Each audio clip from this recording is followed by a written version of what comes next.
Hello everybody and welcome to Simulate Gaming and welcome back to the Cattle and Crops tech demo here on the channel. Now we've got a couple of things to look at today because we missed the last video. As you guys may remember from the last Cattle and Crops video I said that we're going to skip every update and do every other update, so we've got two things to look at in the video as opposed to just one. Today we've got forage harvesting and we also have some seeding today. So we're going to go ahead and do the harvesting first of all, and then we'll seed some stuff down after. Now you may notice over there we now have some silage clamps, or we'll see them in work in a second. Some of you may like them, some of you may not like them, we'll soon find out. Here is our brand new vehicle though. We have the Claas Jaguar 960. I'm going to be honest, I have tinkered with this thing a second ago, and it's a little bit buggy, and I'll explain all the bugs that I found. Now once again, this is the, oh it's right there actually, what perfect timing. This is the Cattle and Crops tech demo, this is not the game, so all the issues will be ironed out. That's the reason for this tech demo, so we can find bugs and stuff. The first bug is we can't actually get into this. As crazy as that sounds, I've tried everything, can't seem to get in, so we walk up to the trigger, and then we can't get it back up. If I press jump, the guy does the jumping animation, but doesn't actually jump up anywhere, so we can't jump up onto the cab. However, I did find another way in, but before I go ahead and do that, I'll just show you this header here. This is the Claas Orbis. What one is this actually? This is the 900, so it's 9 meters, I believe that means.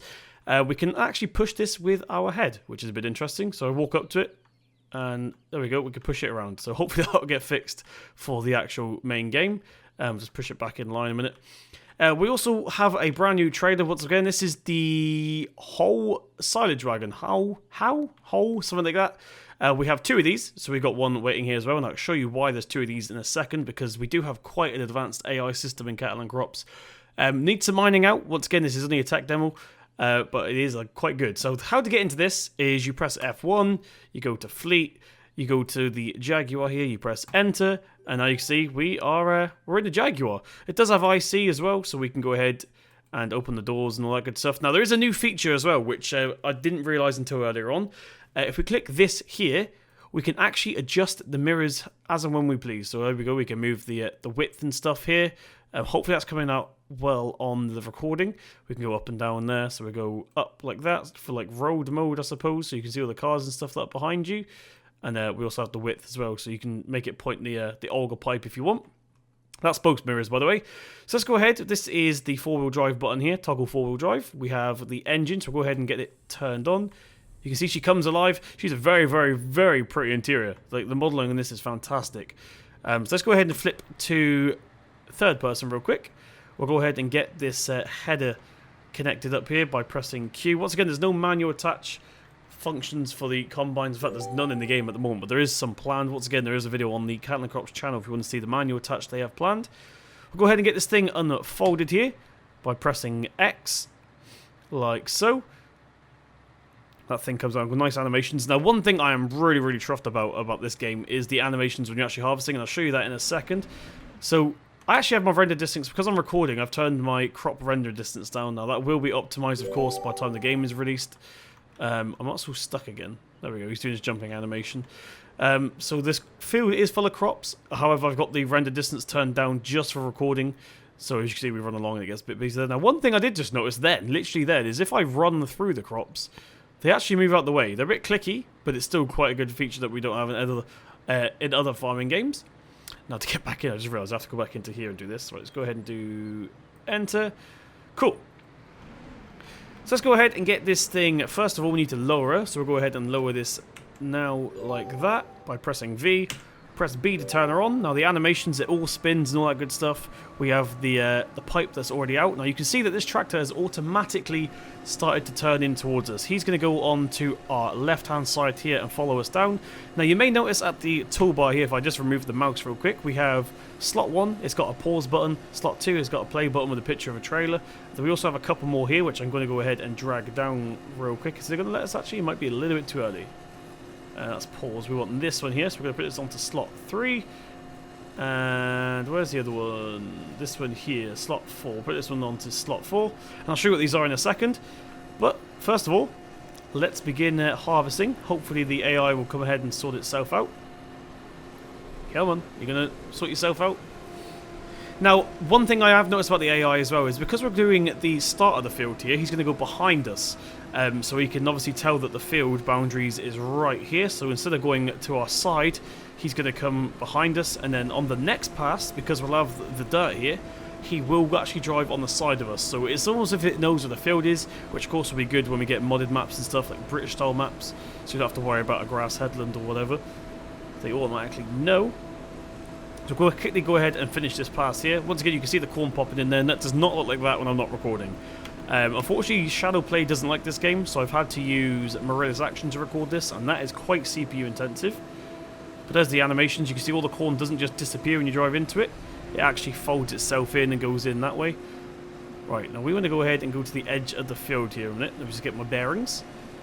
Yeah, we're going to go ahead and this way here. Right, hopefully the AI should come down. So he's going to wait for us to stop real quick. And actually try through the... That didn't happen last time. He did it quite well last time. But roughly knows what he's doing. Did it destroy the crop? It did destroy the crop. That's a bit of an issue. That's a bit of an issue. But as you can see, he's going to probably drive in behind us now. And for some reason, we are actually missing corn, despite the fact that we're actually going over it. This might be another bug. Right, so as you can see, he's behind us now. Now, I'll do this one last pass here real quick, and then we'll send him off. And you guys may actually like the sending off stuff. It's pretty cool. So if we do the next pass here, he should now drive on, it will be our left side, hopefully, if all goes to plan. I hope. Now I'm actually recording. I bet he drives behind us. Right, okay. So we'll go ahead and get ready for our next pass here. He's going to wait for us to see what we're doing. We're going to go ahead and turn into here like so. And now he's doing some wizardry calculations. He's going to drive through the crop again. Really? You really going to do that? So that's something that might need fixing. But hopefully now he'll drive on the left side as opposed to... There we go. So now he's driving on the left side. So they do have field detection, which is pretty cool. Obviously, we haven't tested it with anything yet apart from square fields. So it could just be square fields, but hopefully not. Field plane's a little bit wonky, but it is a... what would you call it? A dynamic field plane. So wherever we're actually hitting the trailer, it will spawn in that place there. Cool. So what we're going to do is get towards the end of here, and we're actually going to press what we set up earlier, which is number 3 on the hotbar, and it should send the tractor off. So we're going to go ahead and stop here. Once again, I don't know why we're missing loads of corn here. Okay, so I think he sorted himself out now. We had a bit of issue there because he kept running into us, but there we go. So we're going to go ahead and follow this guy back a minute. So he's going to find his way back to the road naturally. Once again, we've not set up a course for this. So he's found his way back onto the road. Now he's going to find his way to the silage clamp, which is down there. Okay, so this is the bit I think you guys may or may not like. I personally do like it. I actually miss it. But this is a different sort of field plane to what we're used to. This actually comes out from the ground like on the older games. So he's just going to drive in there like that real quick. And as you can see, it's just like a field plane that's under the ground. It pops up when you fill more into it. But it is quite a natural thing, so he's going to do it himself. Now, if we quickly tab back to the Jaguar, and we press enter here, we can actually go ahead and call for this tractor here by pressing 4.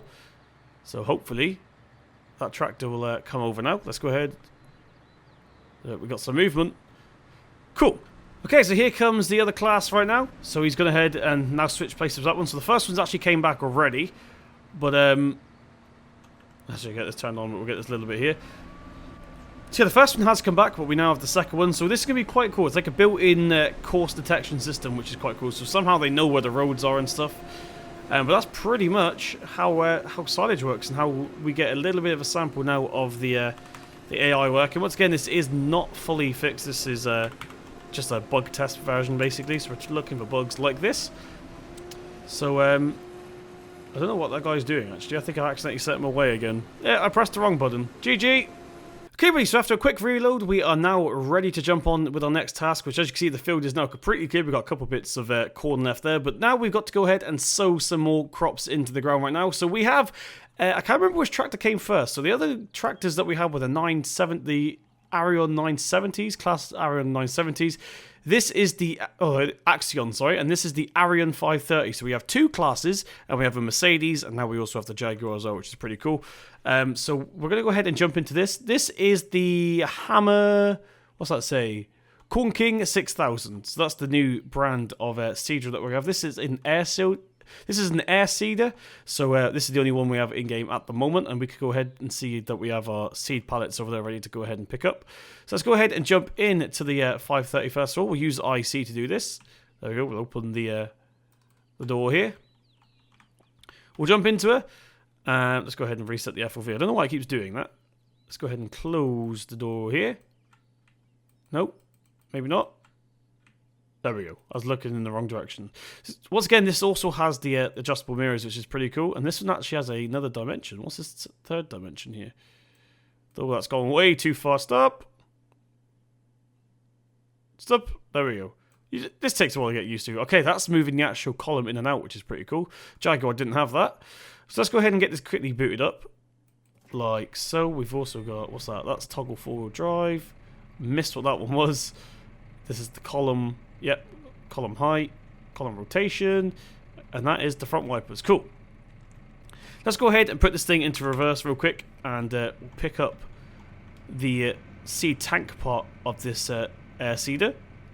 There we go. We'll get that hooked up like so. Oh, I forgot I was in manual. Let's quickly put it into forwards here, and then we'll pick up the actual seeding part of it. I'll do this in third person just so we're not wasting so much time. There we go. These guys put it into reverse there. Or reverse backwards. Come on. Right, we got it. Yes, there we go. So this is the first seed drill. It's quite a big one. I was kind of hoping for something small like the Vaderstad. I don't even know if Vaderstad's in game. But we'll start off with a big one, which is absolutely fine. It means we don't have to do as much passes in the field. Right, there we go. We'll quickly put this thing back into reverse here. We'll go ahead and release the mouse again, and we'll fill it up with maize. Fill her up. And then drive to the field. So where's the field? We want to go this way here. Okay, so here we are. Let's go ahead and line ourselves up here and make sure we don't hit that tree. Let's go ahead and unfold this real quick. So these are the animations. As you see, we have the front and the back. Lowers down, so we're going to be cultivating or subsoiling it first and then seeding, I believe that's what's happening here. Now, one thing I have noticed about this is we can go ahead and lower it real quick. We don't actually have to turn this thing on, which I found a little bit strange. This sort of just works, if that makes sense. So we'll go ahead and start driving now. And it's actually seeding, believe it or not. There we go. So there's the seeded ground texture, which is pretty cool. It looks very nice in 3D. Now, one thing I do want to do real quick is we'll jump into cab here. We'll go ahead and do four-wheel drive on. And that should give us a little bit more traction on the field. In fact, I just turned it off. I might have just turned it off. I'm not really sure. But yeah, there we go. So that is the seeding. Now, I'll quickly show you the stuff you can put on the hotbar for this. I don't know the controls natively. I'm pretty sure there are just normal native controls for this. I don't know them off by heart because I did plan on using a wheel, but I couldn't get it working properly. But yeah, I'll quickly stop here a minute. We'll release the mouse again, and then we have... Oh, sorry, we'll scroll down to the seed drill itself. So we've got the front part here. So we're going to go ahead and let's see what these different things are here. So we've got the support foot, which is obviously that bit there. I'm not sure why you want to use that. This bit here. We've got the ladders. This bit's actually pretty cool. I'm going to go ahead and use the ladders. Let's put that on slot... How can we have a slot 10? Is that number 0? I think that's number 0. But here we go. We've got this one here, which is left and right. That toggles the side, sorry. And then that one toggles, I believe, the actual marker itself. So, now if I press 0... As you can see on the left side of the seeder here, we can go ahead and actually have the platform come out here. So if you need to get into your subsoiler, or your subsoiler, what I'm talking about, if you need to get into your seed drill, you can go ahead and do that. So there's it in the operating position there, which is pretty cool. And you can go ahead and fold it away again there, so the warning signs come back out, the ladder goes down, and that folds away. So this is pretty cool. Just attention to detail. I don't really know a use for this, but it is nice to finally have realistic stuff like this. And finally, we'll go ahead and put our marker out here. So there's the left one. We can go ahead and switch it over to the right one, and we'll see what that looks like. Is that already lowered down? Oh, yes it is. Cool. Doesn't actually seem to be doing anything, which is a bit worrying. Am I missing a button? Yes, I am. Okay, now unfortunately I didn't find out how to lower the ridge marker. Hopefully we'll find that out in a next episode. But I did, however, find these little, what are these here? Like ridge guides here or something, I guess. Like pass guide. I don't know what you'd proper name for these are. But if you go to this side here in your user actions and move this slider along, you can see they're actually going up and down. You can see it moving along there. If I move this, you can set it whatever number that is there, which is pretty cool. And also on the front, if I just get a good camera view there as well, which is this one here. There we go. These back little subsoiler pieces here. That's pretty cool as well. So once again, I did find out how to do the ridge marker, but that's something we'll have to deal with later on down the road. If any of you guys know, maybe you guys can tell me, because I have no idea whatsoever. But that's basically it. This is basically just how you seed. You could now obviously do... Well, everyone knows how to seed before. I'm assuming if you're watching this, then you've played other farming games, like farm sim and stuff. So you know how to seed. So we'll go ahead and lift it up there. We'll turn around. We'll switch the ridge marker here by pressing 1. And that will change side. Once again, they're not actually getting used at the moment, sorry, but once I find out how to do it, I will be using them so we can get as efficient passes as we can. But there we go. Thank you very, very much for joining me in this episode. This is a very, very quick video just to showcase the new stuff. Hopefully all the bugs and stuff that are in this will get patched for the next release. I'm not actually sure what the next feature they have planned is. Usually we find out a bit early. I'll have to check the roadmap and let you guys know. But yeah, thank you very much for joining me. If you did enjoy it, please slap a thumbs up button. It really does mean a lot. Don't forget, I am giving away a copy of Cattle and Crops, so make sure you follow me on Twitter and Facebook at Simulate Gaming for both of them. Once again, slap my like button if you did enjoy. Subscribe to see more from myself. I've been Simulate Gaming. I'll see you in the next one.